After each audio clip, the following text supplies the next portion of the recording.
It's a Minimalist Monday edition of Optimal Finance Daily, episode 1718, Stealth Wealth Fail and The Wall of Fear, both by Doc G of earnandinvest.com. And I'm your host and personal finance enthusiast, Diana Merriam. Now let's get right to it as we optimize your life. Stealth Wealth Fail by Doc G of earnandinvest.com. I loved my Prius. I'm not a car guy, I'm really not. But when my Prius started to fail after 120,000 miles, I took an active interest in picking my new mode of transportation. I had a few caveats. I was driving 100 miles a day and wanted either a hybrid or fully electric car. And I needed something safe for the snow, preferably four-wheel drive. My first instinct was to get another Prius.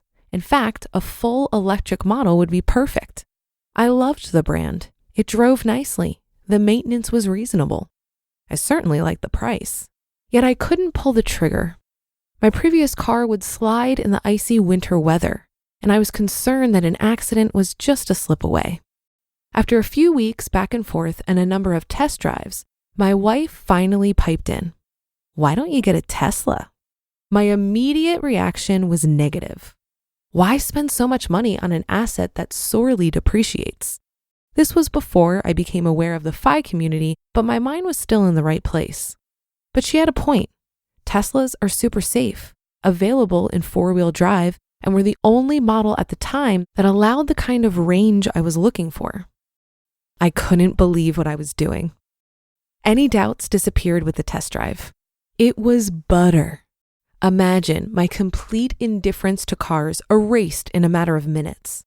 The way it leapt forward with just a small push on the acceleration and then stopped just as fast when my foot released.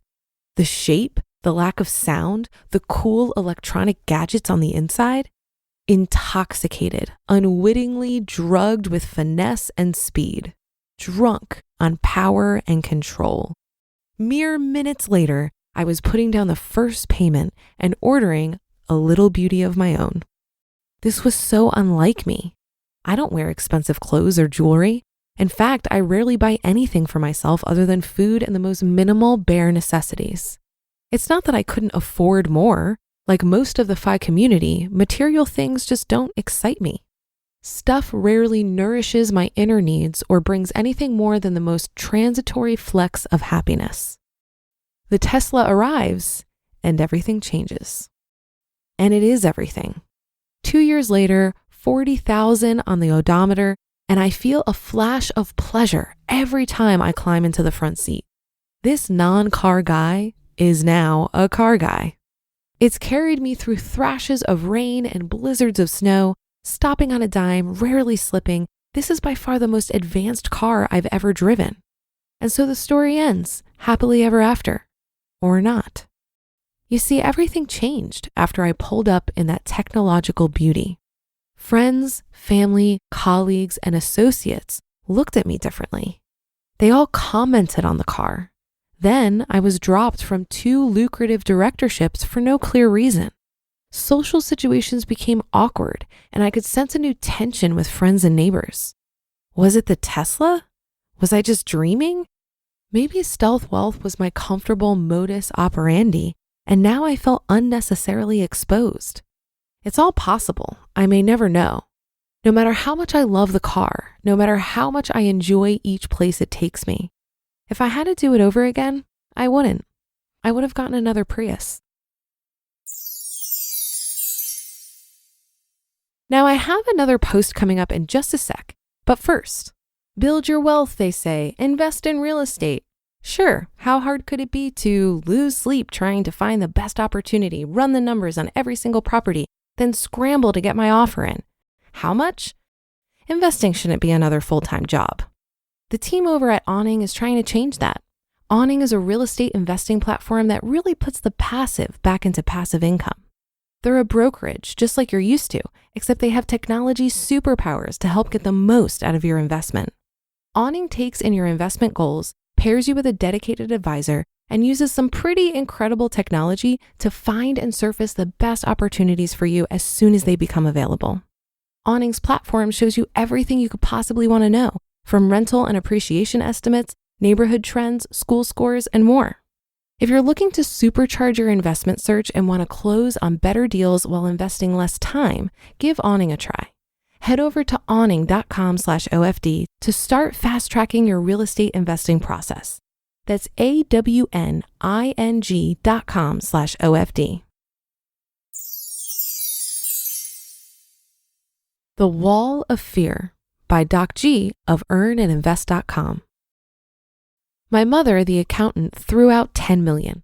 With $10 million, you'll have nothing to fear. And I just took it, accepted it, calculated the number of years, and I was off. But it didn't feel right.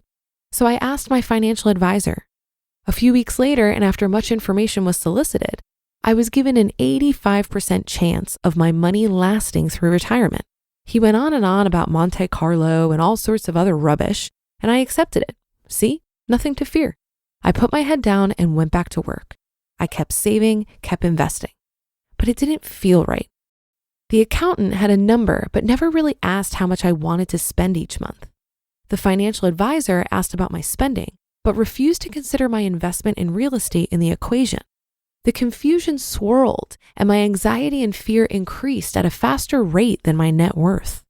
So I went to the internet and found all the websites that I'm sure you're familiar with. There, I discovered the 4% rule, the 3.5% rule, and 25 times. I calculated and recalculated. I played around on FireCalc. My conclusion over and over again was the same. I had nothing to fear. Enough. I have enough. Comfortably enough. But don't think the journey didn't change me.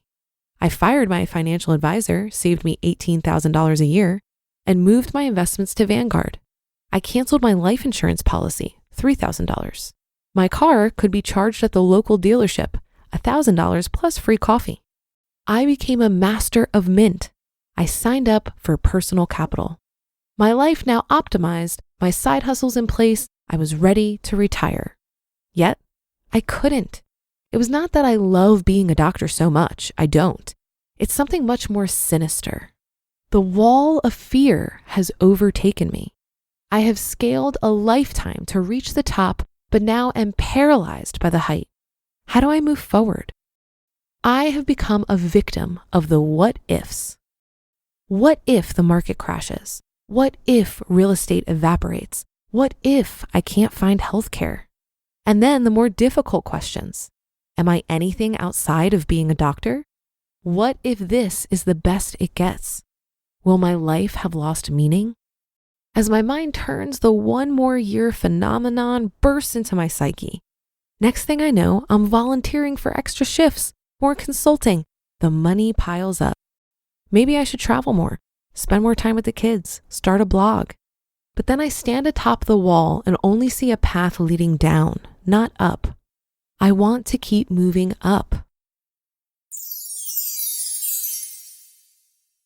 You just listened to the post titled Stealth Wealth Fail and The Wall of Fear, both by Doc G of earnandinvest.com. I found the article about the Tesla so interesting because it didn't go where I thought it was going to. And frankly, I feel a bit conflicted about it. On one hand, I do think luxury is a weakness, and it's a slippery slope to get too much satisfaction from material possessions. On the other hand, Doc G spent his money on something he really loved. That car brought him a lot of joy. And it's a little sad to me that he let other people's opinion of him ruin a good thing. We mostly talk about this phenomenon when it comes to being modest about our material possessions. Many of us worry that if we don't have a nice car or clothes or house, that people will judge us for it. When I've talked about this in the past on this show, I'd say things like, other people's opinions of you are none of your business. And I stand by that. I think we need to manage our money in a way that aligns with our values, not in a way that pleases our social circles. So Doc G, if you're listening to this, I'd encourage you to go ahead and enjoy the car.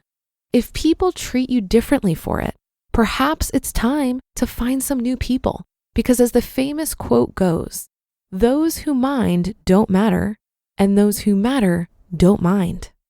And I'll say this about fear and the what ifs that can paralyze us when it comes to big decisions about money, work, and our livelihood. What if you let your greatest fear be the pain of unrealized potential versus the fear of what could go wrong? Once you reach a certain point of financial stability, continuing to work in a job you don't love has much higher opportunity costs. And while the reward for financial independence might be an existential crisis, what if we trusted that what's on the other side of that wall of fear is worth the climb? That'll do it for another edition of Optimal Finance Daily. Thank you for continuing to listen. Have a great rest of your day, and I'll see you tomorrow where your optimal life awaits.